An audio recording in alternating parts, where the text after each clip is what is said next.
নমস্কার friends, welcome back to my channel সুমনস beauty life. চলে এলাম আবার একটি নতুন ভিডিও নিয়ে। বলো তোমরা সবাই কেমন আছো? আমি ভালো আছি।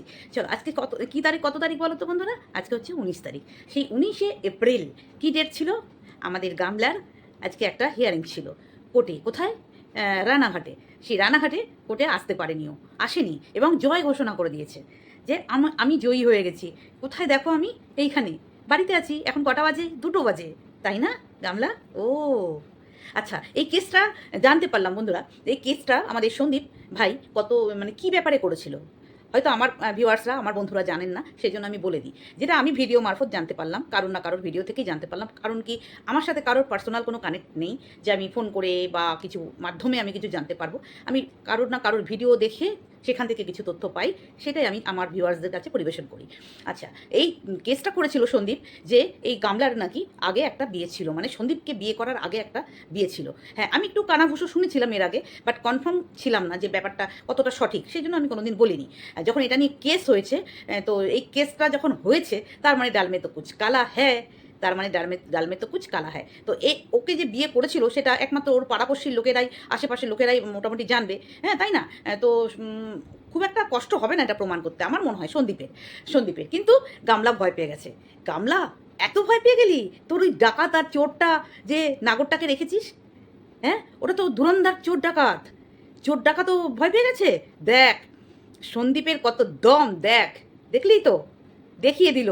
যাকে এতদিন তোরা আন্ডার এস্টিমেট করেছিলিস যে এই ছেলেটা কিছুই করতে পারবে না, গ্রামের একজন সরল সিধা ছেলে, এই ছেলের কিছুই করতে পারবে না, আমরা ছড়ি ঘোরাবো, আমরা ওর সন্দীপের উপর ছড়ি ঘোরাবো আর ও তোদের ছড়ির তালে তালে নাচবে। এটাই ভেবেছিলিস না গামলা?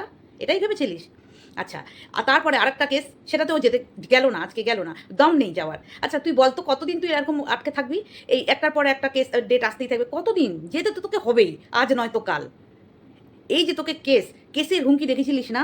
কারণ সন্দীপ এই কেস কামারি খুব ভয় পায়, মানে ইগনোর করে, নেগলেক্ট করে, তাই না? সন্দীপ যদি আমার ভিডিওটা দেখে বুঝবে, হ্যাঁ দিদিভাই ঠিক কথা বলছে। কিছু মানুষ থাকে এগুলো, এই কেস কামারি এসবে জড়াতে চায় না, এগুলো ম্যাক্সিমাম মানুষই থাকে। আবার কিছু মানুষ ভীষণ একটা এরকম ভাব থাকে, চল তোকে কেসে ফাঁসাবো, চল তোকে এই কেসে ফাঁসাবো। এই কেসে ফাঁসাতে গিয়ে যে নিজেরাই ফেসে যায় সেটা আর খেয়াল থাকে না। তো সন্দীপকে কেসে ফাঁসাতে গিয়ে এখন ও কেসে জর্জরিত, আর ওর দালালও তাই।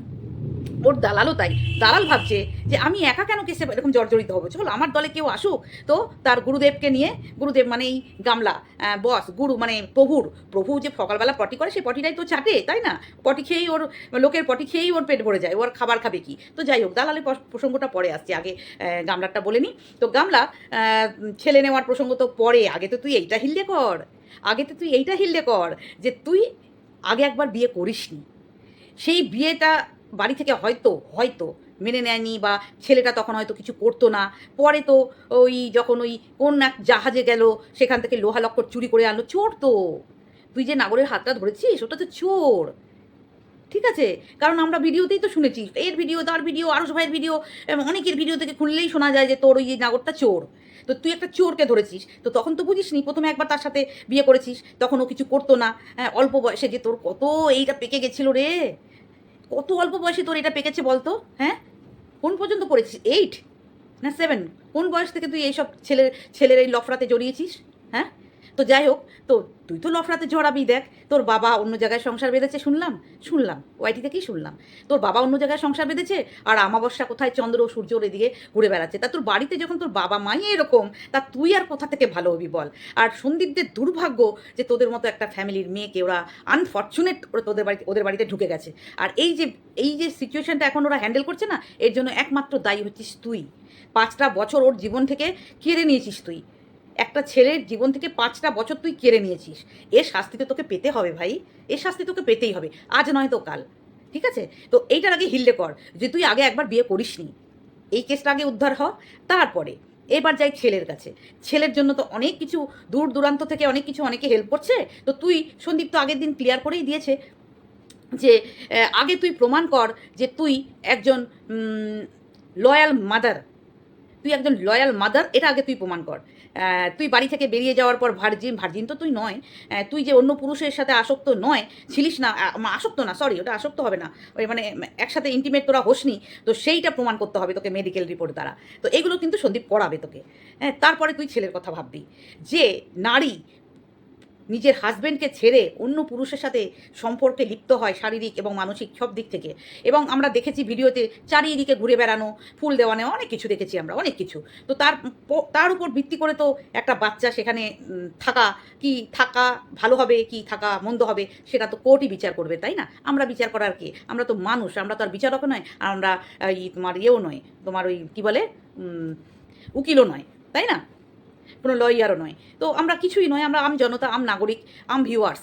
তো আমরা দেখে যেটুকু বুঝেছি তাতে করে তো সবারই তো একটু আধটু ধর জ্ঞান আছে। তো সেই উপর ভিত্তি করে আমরা এইটুকুই আমরা বলতে চাই যে তুই আগে সেইটা প্রমাণ কর যে তুই একজন লয়াল মা, তুই একজন আদর্শ মা।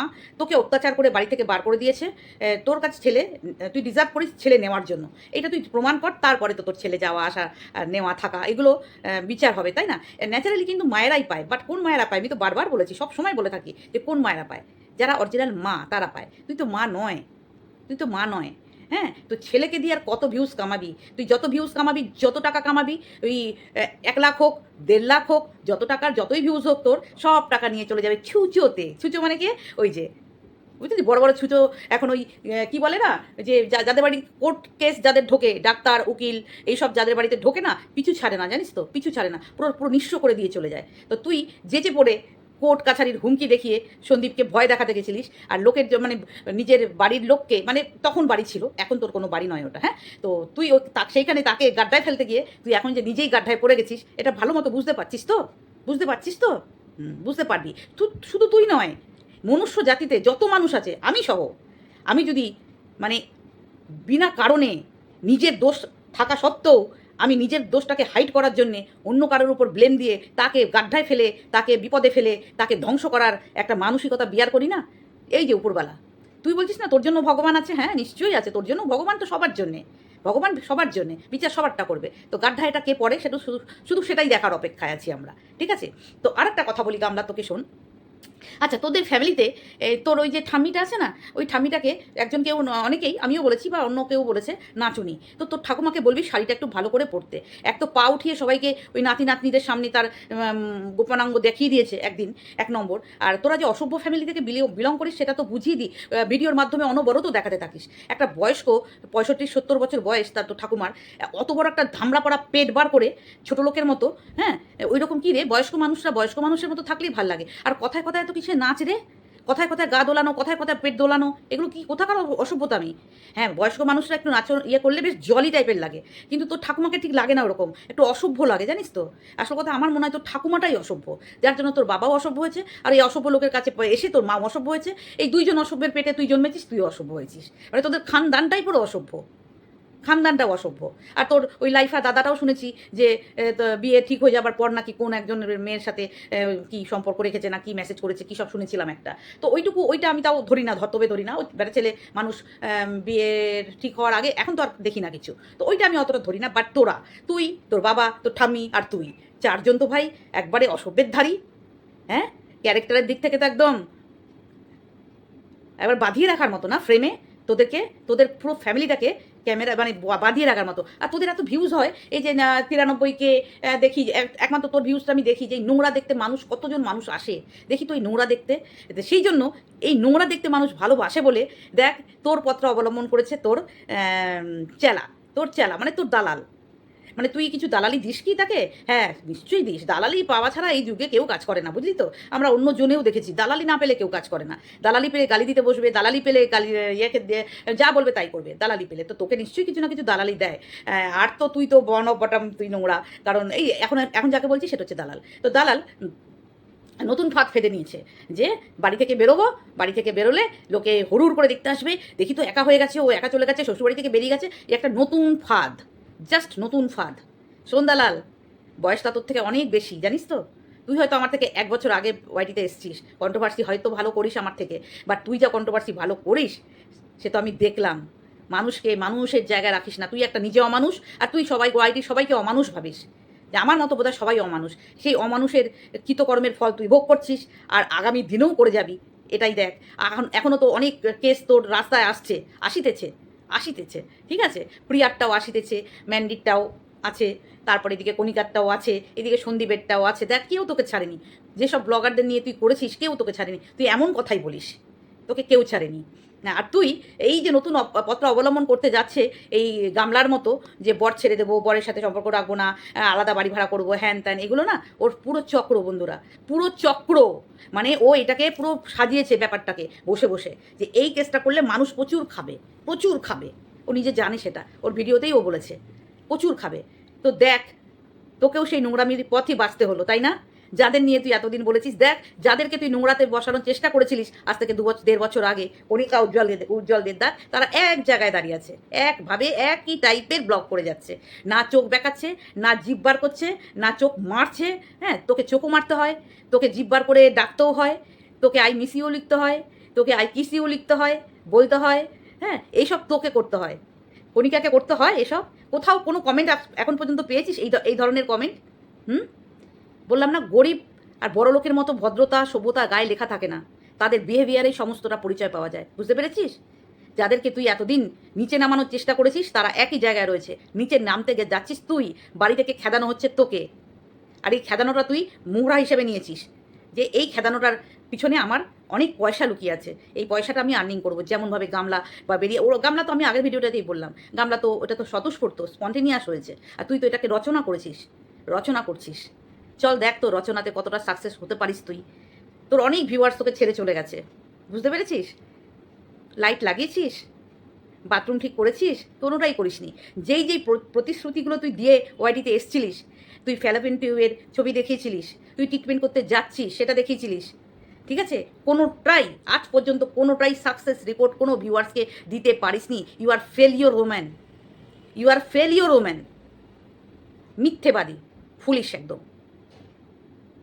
চলো বন্ধুরা, এটাই ছিল আজকে আমার গামলা এবং দালালের নিয়ে, এই দুজনকে নিয়ে বলার। আর গামলা, তুই আনন্দ করে নে, তুই আনন্দ করে নে, দেখ তোর আগে আগে কি হয়। হ্যাঁ, তুই আনন্দ কর। তুই এই আনন্দ প্রকাশ করে তোর ভিউয়ার যারা তোর মতো মানে দুশ্চরিত্রা যারা আছে তারা তোকে নিয়ে উল্লাস প্রকাশ করছে।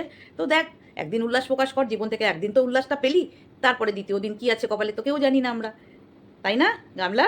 হ্যাঁ, চল। তোমাকে যে না চেনে আর তোমার দালালকে যে না চেনে, হ্যাঁ, তুমি যে কি চিজ তোমরা দুইজনই। মানে ভালো করে দালালকে ট্রেনিং দিয়ে এসছিস না, শাশুড়ি শ্বশুর নিয়ে থাকতে নেই, ট্রেনিং দিয়ে এসছিস না, শ্বশুর বাড়িতে থেকেই শাশুড়িকে বার করে দিতে হয়। কি ইনফ্লুয়েন্সার এরা, কি ইনফ্লুয়েন্সার এরা! শ্বশুর বাড়িতে থেকে শ্বশুর শাশুড়িকে নিয়ে থাকবো না আমরা, তার ছেলেকে নিয়ে আমরা বাস করবো, কিন্তু শাশুড়িকে নিয়ে থাকবো না। কি সোশ্যাল ইনফ্লুয়েন্সার এরা! এদেরকে না মুড়ো ঝাঁটা দিয়ে আর ছেঁড়া জুতো পেটা করে ওয়াইটি থেকে বিদায় করো তোমরা ভিউয়ার্সরা। এদেরকে দেখো না, এরা সমাজের জন্য কোনো ভালো বার্তা দিচ্ছে না, ওয়াইটিটাকে নোংরা করছে, ওয়াইটিতে আরও মানুষ, ভালো মানুষের মনকে দূষিত করে দিচ্ছে, ভালো ভালো মানুষদের মনকে দূষিত করে দিচ্ছে। অনেকের হালকা বুদ্ধি থাকে, এদের মতো ব্লগারদের ভিডিও দেখে মানুষের মন উচ্ছনে চলে যায়, উচ্ছনে চলে যায়, কন্ট্রোল থাকে না অনেকের মনের ওপর, ঠিক আছে? তো সেই জন্য এদেরকে তোমরা দেখো না। অনেক মানুষ আছে দেখার, অনেক ভালো ভালো চ্যানেল আছে, তাদেরকে দেখো, তাদেরকে দেখো, তাদের একটু উপকার করো যাদের উপকারের দরকার আছে। এই সমস্ত নোংরাদের ভিউ দিয়ে তোমরা আরও ক্ষতি করে চলেছো, ভিউয়ার্সদের উদ্দেশ্যে বলছি, ক্ষতি করে চলেছো। ভিউটা কমিয়ে দাও, আসল অকাত চলে আসবে ফিরে, আসল অকাত ওই ভিউজে। দুইজনারই আজকে এ ভিউজ পেয়েছিল, টাকা পেয়েছিল বলে দালাল আজকে এত বড় স্টেপ নিতে চলেছে, আমি একা একা বাড়ি ভাড়া করে থাকবো। হ্যাঁ, একা একা বাড়ি ভাড়া করে থাকবো, এই নাটক গল্প সাজাতে সাহস পেয়েছে যে পয়সার জন্যে, শুধু পয়সাটার জন্যে। আজকে যদি ও পয়সা না থাকতো, ও মুখ গুজে এখানেই পড়ে থাকতো। কিন্তু এই পয়সাটা যদি ও সম্মানের সাথে ইনকাম করতো, আজকে ওকে ঘর ভাড়া যেতে হতো না। ও সম্মান হারিয়েছে, নিজের সম্মান হারিয়েছে, পরিবারের সম্মান হারিয়ে তারপরে ইনকাম করেছে। এইখানে পয়সা ইনকাম করতে গেলে নিজের সম্মান, পরিবারের সম্মান, উলঙ্গপানা, নোংরা, পরকিয়া এইসব করলেই এখান থেকে পয়সা ইনকাম করা যায়। এটা ছোটো লোক বাড়ির মেয়েরা ছাড়া, বউরা ছাড়া কারোর, সবার বাস কি বাত হয় না বন্ধুরা, সবার বাস কি বাত হয় না। তো চলো, আমার ভিডিওটা এটুকুই ছিল। যদি তোমাদের ভালো লাগে পাশে থাকবে, সাবস্ক্রাইব করবে এবং কমেন্ট করবে। Love you to all. ভালো থেকো সবাই, সুস্থ থেকো।